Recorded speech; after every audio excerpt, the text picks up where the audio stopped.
Bonjour à tous et bienvenue dans ce tout nouveau podcast tiré du blog lecarnetdigital.com. Je suis Sandre et je suis de retour au Pays Basque après quelques jours passés à Lyon. J'ai pas mal filmé pendant ces quelques jours et j'ai à mon avis quelques vidéos assez intéressantes qui vont tomber sur la chaîne, donc pensez bien à vous abonner à la chaîne YouTube au cas où. Quoi qu'il en soit, aujourd'hui je voulais vous parler de talent. Le talent c'est clairement le plus gros sujet je pense qui parle d'art et de dessin en général. Je suis sûre que vous avez déjà dit, ou en tout cas entendu la phrase « je n'ai pas de talent » ou « waouh, tu as beaucoup de talent ». Cette phrase, le « waouh, tu as beaucoup de talent », on me l'a dite plusieurs fois et j'avoue qu'à chaque fois ça m'énerve un petit peu, je vais vous expliquer pourquoi. Quand on parle de talent, souvent on parle de quelque chose qui nous est inné en fait, on est avec, on est talentueux en naissant. En clair, vous naissez et ça sous-entend que vous savez tout de suite dessiner. C'est pour ça que j'ai tendance à dire que clairement le talent n'existe pas, que en fait un enfant ne naît pas en sachant recopier des lettres de l'alphabet, ni en sachant composer des poèmes ou écrire des romans, donc un enfant ne naît pas et ne sait pas dessiner. Il est obligé de l'apprendre en pratiquant. Ce que je pense les gens veulent dire, c'est plutôt que certains ont des prédispositions, ont par exemple une meilleure vision dans l'espace, ou ils discernent mieux les couleurs. En clair, ils arrivent à réussir quelque chose mieux que leurs voisins ou que d'autres personnes. Pour moi, en fait, ce qui fait cette différence entre des personnes qui savent dessiner et ces personnes qui ne savent pas dessiner, en clair, ce que les gens considèrent comme étant du talent ou non, c'est tout simplement que ces personnes talentueuses ont dessiné depuis tout petit, ont dessiné vraiment depuis qu'ils sont jeunes et ils ont fait ça beaucoup plus régulièrement que les personnes qui ne savent pas dessiner. Je pense que la prédisposition, en effet, était quelque chose d'important. Parfois, certains l'ont et certains ne l'ont pas. Je pense, par exemple, que personnellement, je n'avais pas de prédisposition à dessiner et à travailler dans le dessin. Je suis pas, voilà, si vous regardez mes dessins d'il y a, quand j'étais petite et quand j'avais 5 ans, entre mes 5 et 10 ans, clairement, on se dit pas que cet enfant a des prédispositions à devenir dessinateur. Et pourtant, actuellement, je suis dessinatrice professionnelle. Je veux dire, le dessin est mon activité principale et c'est ça qui me fait vivre. Donc vous voyez, clairement, vous n'avez pas besoin d'avoir des prédispositions en dessin pour pouvoir arriver à en vivre. Pour moi, ce qui a fait la différence, c'est tout simplement que j'ai dessiné pour le plaisir quand j'étais petite. J'ai eu la possibilité de dessiner et de pratiquer régulièrement, tout simplement parce que j'aimais ça.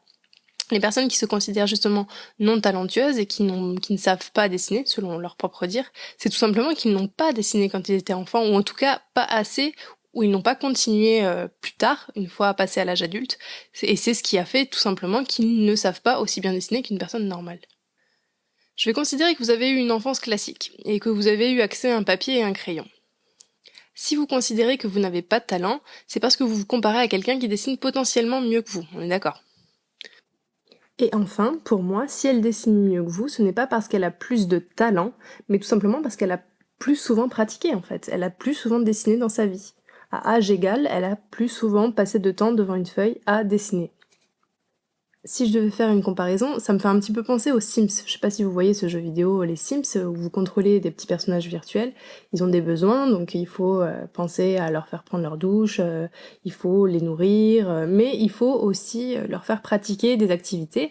Et ces activités, c'est des activités qui vont remonter certaines jauges et aussi baisser certaines jauges. Donc par exemple, je sais pas, le sport va faire baisser la jauge d'endurance, enfin de fatigue. Et à côté de ça, ça va remonter par exemple sa jauge de plaisir. Je vous avouerai que ma dernière partie de Sims remonte à quelques années quand même. C'est pareil pour le dessin, si vous faites pratiquer votre Sims à la peinture, il sera meilleur à la peinture et il pourra vendre ses toiles de plus en plus cher, tout simplement parce qu'il est meilleur dans cette activité-là. Nous sommes donc tous des Sims et il faut tout simplement penser à pratiquer cette activité-là pour devenir meilleur. Alors évidemment, certains enfants auront des contextes qui leur permettront de privilégier ces activités-là. Évidemment, si vous avez eu une enfance où vous n'avez pas vraiment pu dessiner sur une feuille, si on parle par exemple de pays sous-développés où clairement on n'a pas vraiment le temps pour ce genre de choses, oui, évidemment, vous avez un petit peu des excuses, on va dire, et c'est normal que vous ayez plus de difficultés que d'autres. Par contre, si logiquement vous m'écoutez et que vous avez internet, vous avez un toit sur la tête, vous avez vraiment aucune excuse pour ne pas pratiquer votre dessin. Je dirais que la seule différence notable entre deux enfants à situation équivalente, ça serait tout simplement que un des deux enfants aime le dessin et l'autre n'aime pas ça. Évidemment, si vous n'aimez pas dessiner, vous ne pourrez pas devenir bon en dessin, tout simplement. J'ai un exemple, par exemple, avec ma maman. Ma maman, en fait, a toujours voulu travailler dans la couture et elle a repris ses études dans la couture. Et évidemment, elle avait des cours de dessin, mais elle a toujours détesté le dessin. Évidemment, elle n'est pas bonne en dessin. Parce que voilà, c'est quelque chose qu'elle n'aime pas. À contrario, moi j'ai toujours aimé ça, donc évidemment quand j'étais petite, pendant les cours d'art plastique, évidemment j'avais des très bonnes notes en dessin parce que j'aimais ça et que je pratiquais ça avec plaisir. Il est très compliqué d'être bon dans un domaine si vous n'aimez pas ce domaine. À mon avis, c'est une notion que vous avez déjà remarquée. Je pense que ça vous est déjà arrivé d'arriver devant un vendeur et de voir que ce vendeur-là est passionné par son métier en fait. Et il est très bon vendeur. Et à contrario, rencontrer un autre vendeur qui clairement est là juste pour gagner de l'argent, pour pouvoir payer son loyer et subvenir aux besoins de sa famille. Et en fait, être un très mauvais vendeur parce qu'il n'aime pas son métier tout simplement. Donc pour moi, voilà, ce qui fait la différence entre une personne talentueuse et une personne qui est non talentueuse, on va dire, c'est tout simplement l'amour qu'elle porte à cette activité. Je sais pas du coup si vous arrivez à avoir un petit peu cette différence entre talent et prédisposition, mais ça me semble important de définir cette différence-là et de comprendre que en fait on ne naît pas dessinateur, on le devient en fait. Et je peux pas m'empêcher du coup d'être frustrée quand j'entends des personnes qui me font des compliments de ce type, waouh, tu as du talent, parce que je me dis, mais ça sous-entend qu'en fait je suis née comme ça sous-entend que j'ai eu simplement de la chance.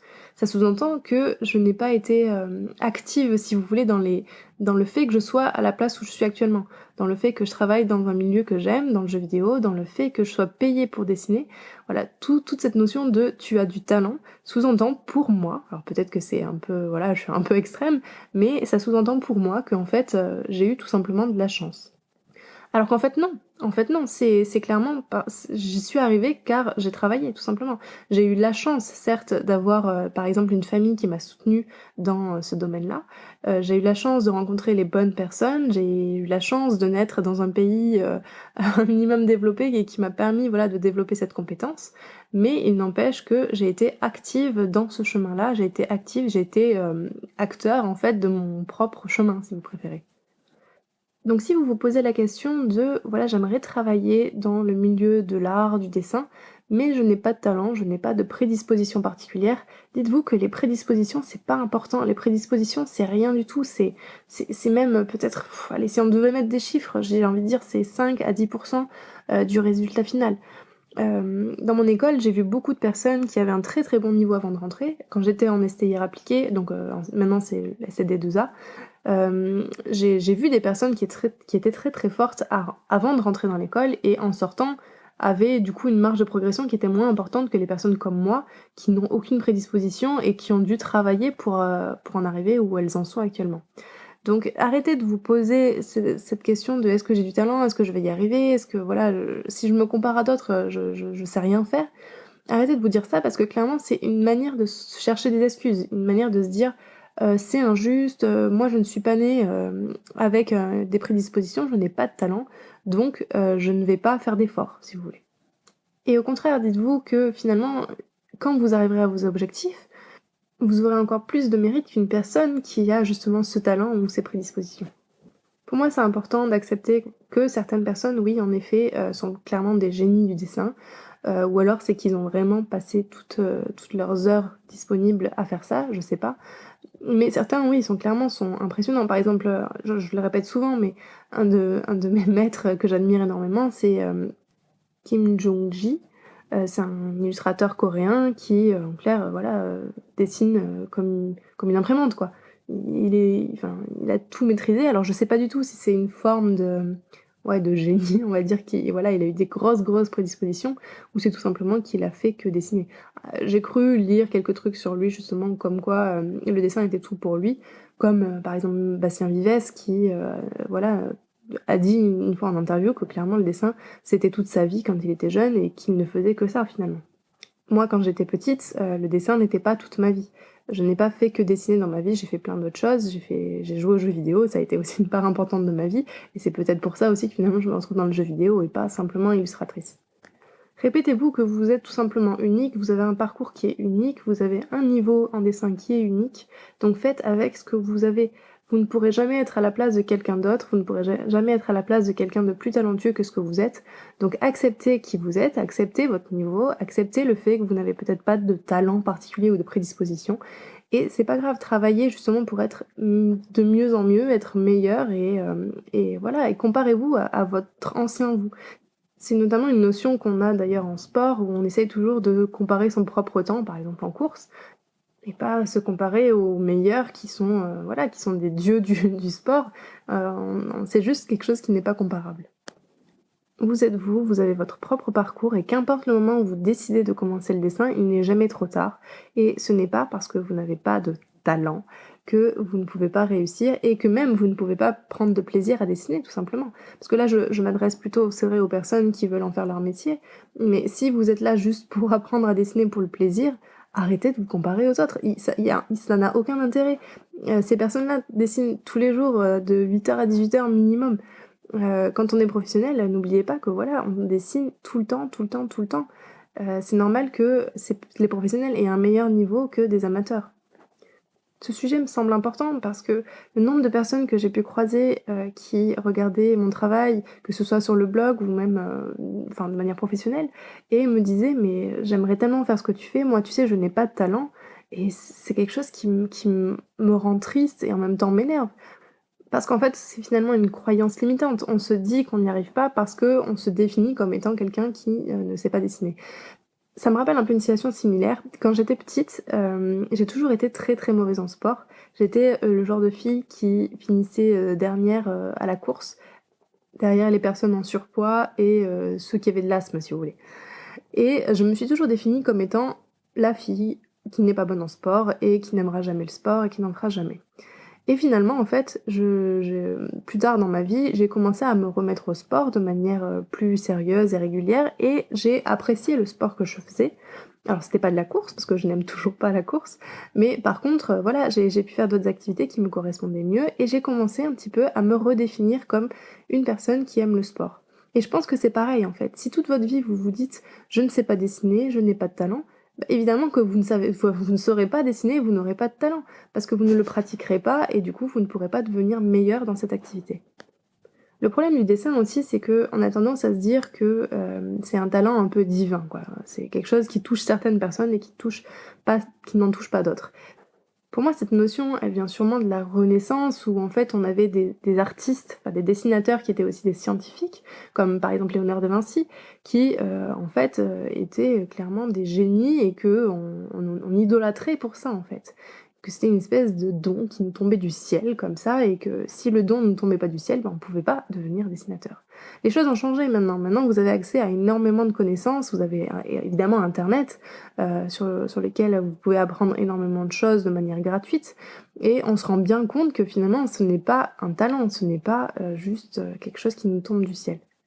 Et si vous doutez encore de cette histoire de talent, n'hésitez pas à regarder les anciens dessins de vos artistes favoris, et vous vous rendrez bien compte que clairement en fait ils sont comme vous, quoi. La plupart sont comme vous, alors certains évidemment voilà, avaient déjà un très très bon niveau, aussi parce que même à 4 ans, s'ils dessinaient depuis déjà 2 ans, ça fait déjà une différence. Mais voilà, il n'empêche on n'est pas tous égaux, certes, mais presque, quoi. Ou en tout cas, ce pourcentage est tellement faible et il n'est pas si important que ça. Un autre exemple. Alors je sais pas ce qu'il en est des autres écoles d'art, mais dans mon école, quand je suis rentrée en STD2A, notre directeur en fait nous jugeait pas vraiment sur le book. Donc on rentre, on a quelque chose comme 17 ans peut-être.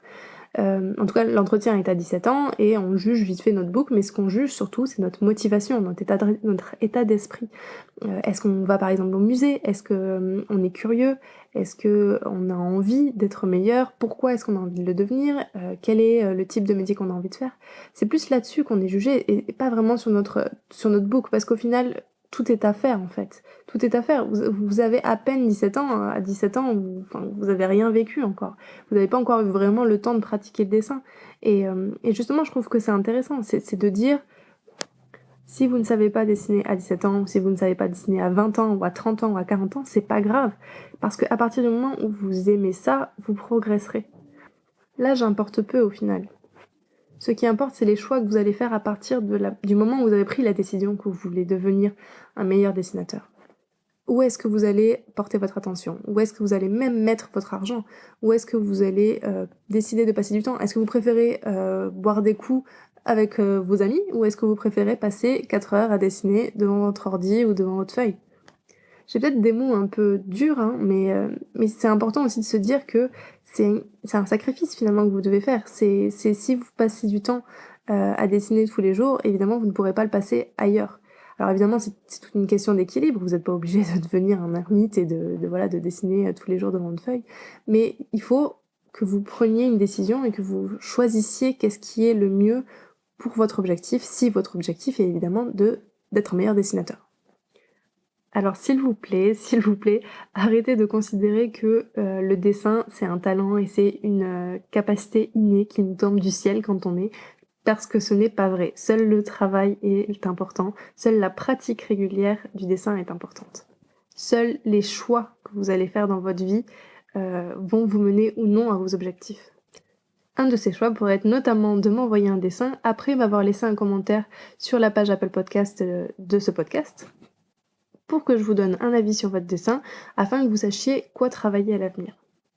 Comme d'habitude, je vous mets la procédure dans la description. J'ai reçu pas mal de vos dessins, on n'est pas encore au 20, mais on va pas tarder, donc dépêchez-vous avant qu'il y ait plus de place.